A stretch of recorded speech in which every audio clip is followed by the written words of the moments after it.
guys, welcome back to my channel. So in today's video we're going to be doing a closure wig using May Queen hair. So this hair is from May Queen. As you can see, is their Brazilian hair straight. It's their straight Brazilian hair in 24-inch. Yes, you can see here it's 24-inch and in the color natural.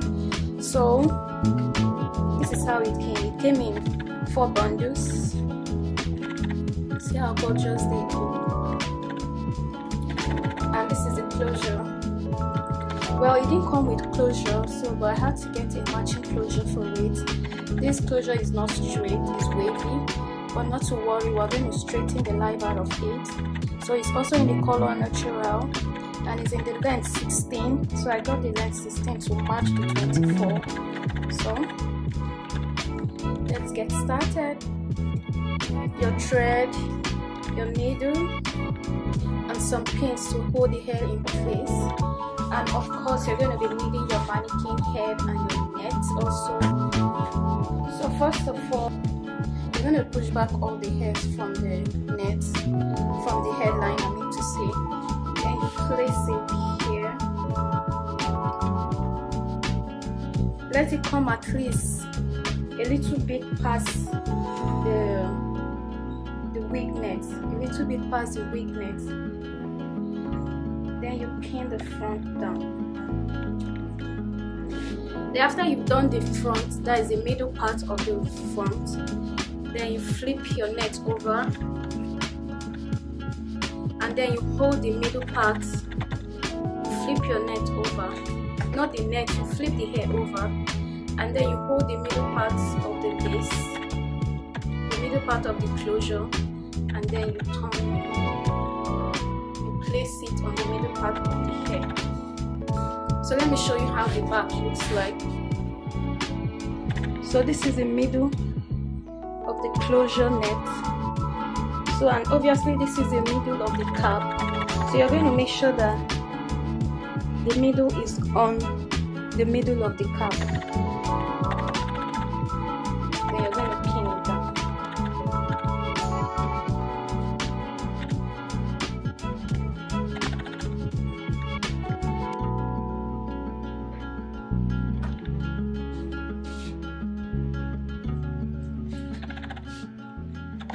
Then you turn it over. You turn over, and then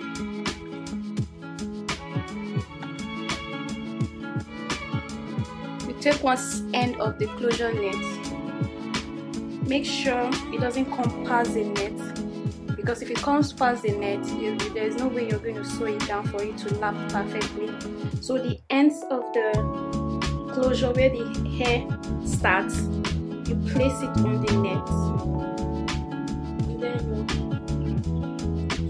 you pin down, because you're going to sew the edge, that edge, to the net, and then you repeat the same for the other side.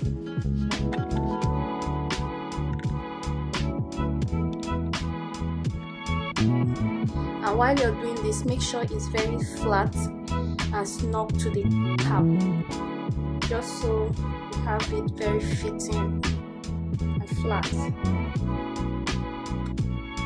So yeah, this is what we have right now. To know that you're correct, or you placed your wig closure correctly, you see that the beginning of this place is at the temple, and the beginning of this place, or the end of this place, is also at the temple. So in between the two temples, that's where you're going to have your closure. Yeah, that's where you're going to place your closure. So, and by the way, I think I didn't mention this wig is this closure is a 4x4 closure.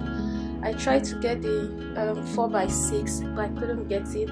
Like these days, closure wigs, closure itself, and frontals are hot cake. Like, you can't get them in the market. They are not in the market, just as if the companies that make them went on strike, because you can't even find one in the market, and when you find one, they are very, very expensive.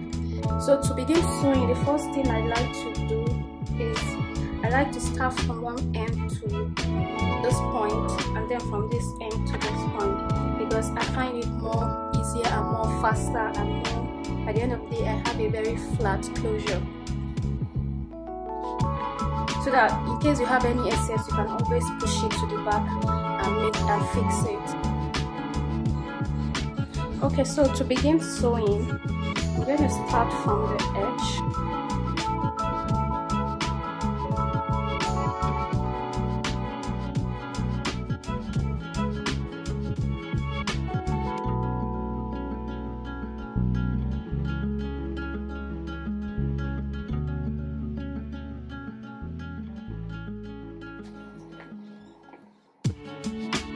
So one side is down. So like I said earlier, I like starting from here to the back and then from the other side also to the back. So that means I'm going to be using another thread, another needle to start from here. So that way I get a very flat base and a very flat closure.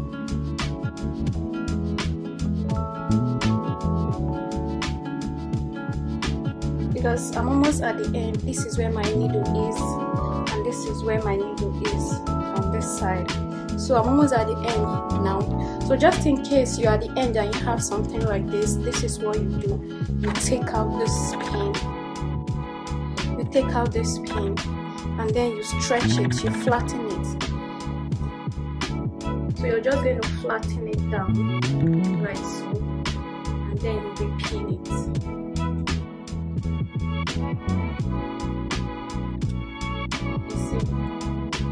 You do the same thing on the other side. You flatten, then you voila.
So note the way I'm going to turn now. You can see. So in order to pin this down, I'm going to pull my thread. I'm going to put my needle in between the weft like so, and then I'm going to put it through the net and then through the loop and then on and pull. So I'm going to do that like 3 times just so this place remains flat down. So I'll go through it again. I'm going to go through the weft. Go through the weft, through the dome cap, then through the hole. Through the thread, and then pull. I'm going to go again through the hole, through the weft, through the cap, through the needle, then pull.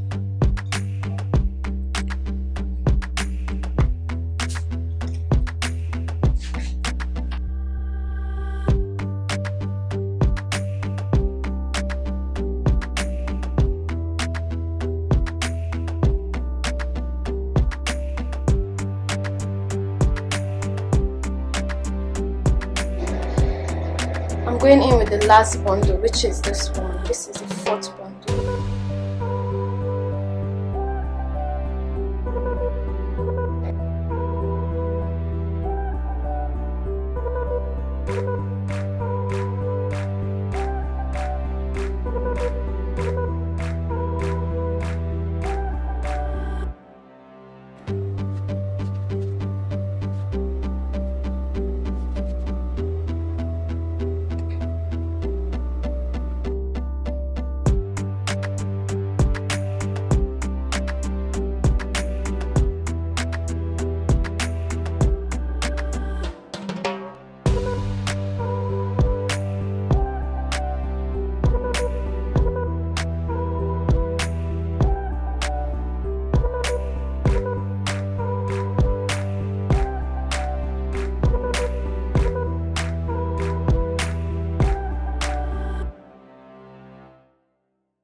So what I'm doing is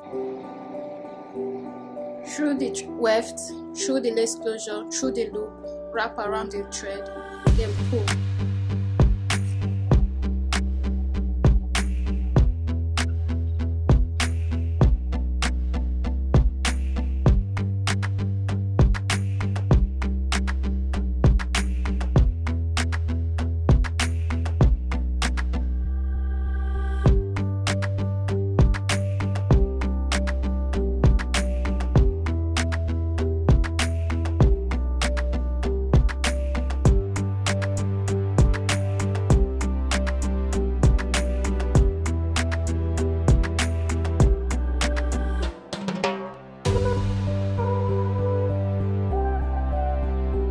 So guys, this was the hair I made a few days ago, so I'm going to be using it for my friend's wedding. So I just blow dried it and then I straightened it.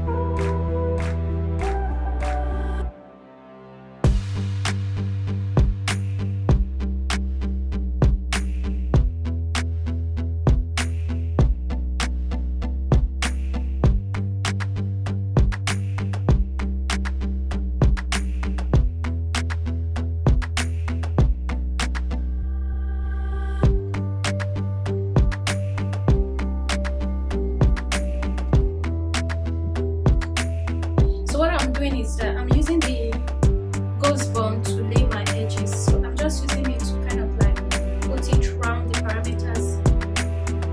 I'm just putting it around where I want to lay those baby hairs. So since I already have my makeup on, I don't want to use the blasting spray, the ghost to be blasting spray, because I don't want to spill it all over my face. So I'm just using the ghost bond. Is it ghost bond? Yes, I'm just using the ghost bond to lay down the edges. So while here is taking time to dry, I'm just going to lay this side down.